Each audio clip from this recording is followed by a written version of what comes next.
आप सब। आज की इस वीडियो में हम chapter number 2 principle of management का केस स्टडी डिस्कस करेंगे। इससे पहली वाली बिजनेस स्टडी की वीडियो में हमने chapter number 1 nature and significance of management का केस स्टडी डिस्कस किया था। बच्चों मैं आपको फिर बताना चाहूंगा, केस स्टडी सॉल्व करने से पहले या केस स्टडी को आंसर देने से पहले हमें चैप्टर को पूरा अंडरस्टैंड करना है, तभी हम केस स्टडी सॉल्व कर पाते हैं और तभी हमें केस स्टडी सॉल्व करने में इंटरेस्ट भी आएगा। तो स्टार्ट करते हैं। आपका आज का पहला question, Modi Enterprise allocated work to different team of workers. Team were responsible for cutting of wood, polishing of wood, designing of furniture. All the workers have mutual trust amongst each other and work together in harmony. They kept their tools and equipment in the tool boxes. They strictly followed the rules of the enterprise respectively. They were paid fair wages for their work with their working capacity. ये आपकी case study है, इसको अच्छी तरह से समझना है, तभी हम इसका आंसर कर सकते हैं। और क्वेश्चन क्या पूछा है बच्चों यहाँ पर, identify any 3 principles of management being followed in above para. आपने क्वेश्चन पढ़ लिया, सबसे पहले आप क्वेश्चन पढ़ लीजिए। अब आपको पता लग जाएगा कि मुझे इस केस स्टडी के अंदर, इस पैरा के अंदर क्या चीज सर्च करना है, क्या चीज आइडेंटिफाई करना है। तो आइडेंटिफाई क्या करना है बच्चों, आपको प्रिंसिपल्स ऑफ मैनेजमेंट आइडेंटिफाई करना है। तो हम दोबारा से इसको पढ़ते हैं। Modi enterprise allocated work to different team of workers. Modi enterprise ने डिफरेंट टीम वर्कर्स को कुछ वर्क अलॉट किए गए, बांटे गए हैं। Got it. Team were responsible for cutting of wood, polishing of wood, designing of furniture. ये काम बांटे गए। कटिंग ऑफ वुड डिवाइड किया गया, पॉलिशिंग ऑफ वुड और डिजाइनिंग ऑफ फर्नीचर, ये 3 काम बांट दिए गए। All the workers had mutual trust amongst each other. जितने भी वर्कर्स हैं उनका आपस में ट्रस्ट है, विश्वास है। And work together in harmony, और वो हार्मनी के तौर पर सामंजस्य बैठाकर काम करते हैं। They kept there tools and equipments in tool box. उनके जो टूल्स हैं और इक्विपमेंट्स हैं वो टूल बॉक्स में रख लेते हैं। They strictly follow rules of the enterprise. वो रूल्स फॉलो भी करते हैं एंटरप्राइज के, उनका पालन करते हैं। They were paid fair wages. उनको फेयर वेजेस भी दी जाती है for their work with their working capacity. जो उनकी वर्किंग कैपेसिटी है उसके अकॉर्डिंग उन्हें वेजेस भी दी जाती है। अब बच्चों हमने पहला जो प्रिंसिपल पढ़ा था वो कौन सा था, डिवीजन ऑफ वर्क, जिसमें हम पूरे होल वर्क को छोटे छोटे टास्कों में बांट देते हैं। ये छोटे टास्क क्या थे, cutting of woods, polishing of wood और डिजाइनिंग ऑफ फर्नीचर। तो पहला प्रिंसिपल का आंसर हो गया इसमें, जो हमने आइडेंटिफाई करा उसका आंसर हो गया principle of division of work. Division of work, got it. दूसरा आपको क्या लग रहा है यहां पर बच्चों, कि उनके जो टूल्स हैं और इक्विपमेंट्स है वो टूल बॉक्स में रखे रहते हैं सही तरीके से। तो हमने एक प्रिंसिपल पढ़ा था जिसका नाम था प्रिंसिपल ऑफ ऑर्डर, ठीक है, जहां पर मैन और मटेरियल का एक डेजिग्नेटेड प्लेस होना चाहिए ताकि उनको ढूंढने में हमें टाइम और एनर्जी वेस्ट ना करना पड़े।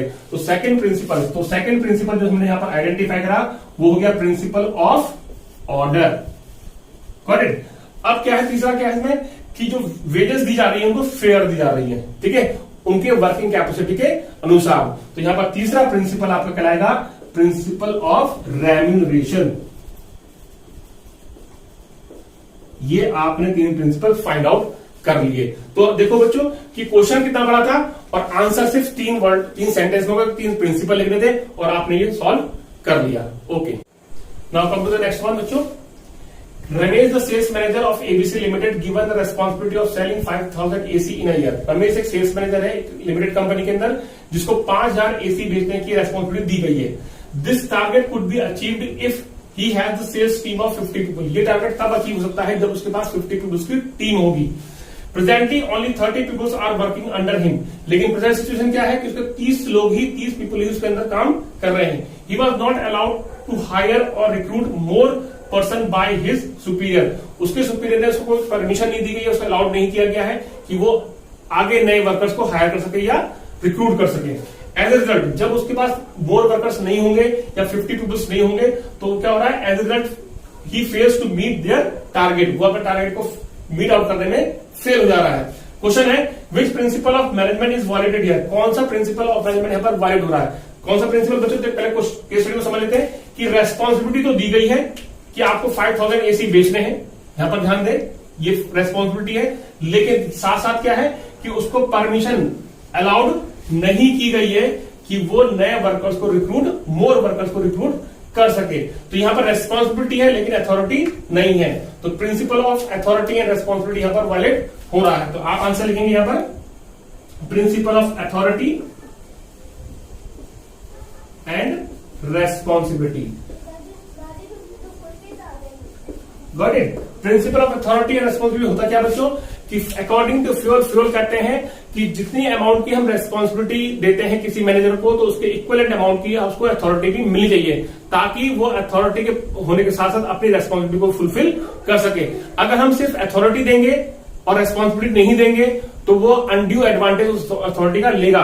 साइड बाय साइड अगर ऐसा हो कि रेस्पॉन्सिबिलिटी दी जाए और अथॉरिटी ना दी जाए तो क्या होगा, वो अपने टारगेट को अचीव नहीं कर पाएगा। जैसे इस केस में अथॉरिटी थी लेकिन रेस्पॉन्सिबिलिटी थी, अथॉरिटी नहीं थी, तो अपने टारगेट को अचीव नहीं कर पाया। नेक्स्ट आते हैं बच्चों, MG limited is a vehicle manufacturing company. एक व्हीकल मैन्युफैक्चरिंग कंपनी है।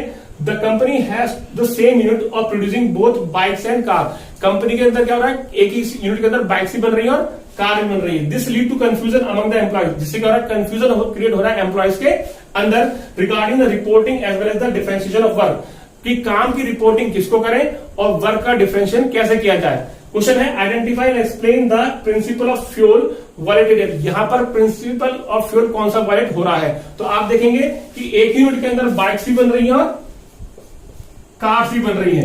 तो यहां पर जो प्रिंसिपल ऑफ फ्यूल्स वायलेट हो रहा है वो कौन सा है, यूनिट ऑफ डायरेक्शन। यहां पर यूनिट ऑफ डायरेक्शन क्यों वायलेट हो रहा है बच्चों, ध्यान से देखें। यूनिट ऑफ डायरेक्शन कहता है कि वन हेड वन प्लान हो, वन हेड और वन प्लान हो, कि आपके पास एक डिपार्टमेंट हो और उससे रिलेटेड एक्टिविटी उसी डिपार्टमेंट के अंदर की जा रही हो। Got it. लेकिन यहां पर क्या है कि बाइक्स ही बन रही है और कार्स भी एक ही जगह बन रही है, तो क्या होगा, जितनी भी बाइक से रिलेटेड एक्टिविटीज है और कार से रिलेटेड एक्टिविटीज उसके बीच में क्या होगा, कंफ्यूजन क्रिएट होगा। तो यहां पर क्या होना चाहिए था कि बाइक का डिपार्टमेंट अलग होना चाहिए था और कार का डिपार्टमेंट अलग होना चाहिए, ताकि बाइक से रिलेटेड एक्टिविटीज बाइक वाले डिपार्टमेंट हो और कार से रिलेटेड एक्टिविटी कार वाले डिपार्टमेंट में हो, ताकि कंफ्यूजन क्रिएट ना हो। तो आंसर इसका बच्चों हो जाएगा unity of direction.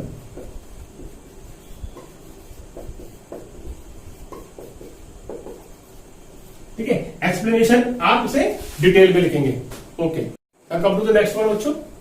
The scientist working in a factory for the betterment of operational aspects all the steps of manufacturing involve. एक साइंटिस्ट है जो फैक्ट्री के अंदर काम कर रहा है, जो ऑपरेशनल एस्पेक्ट पे काम कर रहा है। ऑपरेशनल एस्पेक्ट मींस जहां पर काम किया जाता है, जिसके अंदर सारे मैन्युफैक्चरिंग स्टेप्स इन्वॉल्व होते हैं। Got it. He very attentively notice all sorts of movements.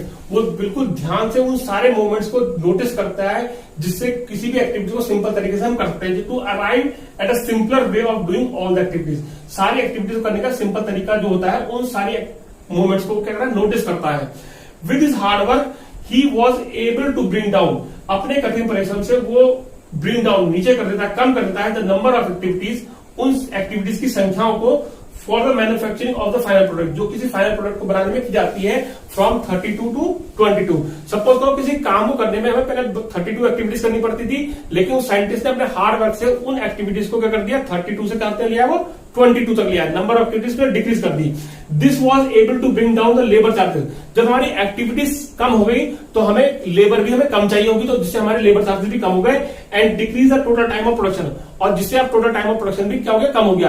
पहले हम किसी काम को करने के लिए 32 एक्टिविटीज करते थे, तो 32 एक्टिविटीज के हिसाब से काम होता था, टाइम तो लगता था, लेकिन अब एक्टिविटीज कितनी होती है, 22, तो टाइम भी क्या हो जाएगा, कम हो जाएगा। Third, he give the organisation an added advantage, जिससे उसने अपनी तरफ से ऑर्गेनाइजेशन को एक एडवांटेज दिया। Got it.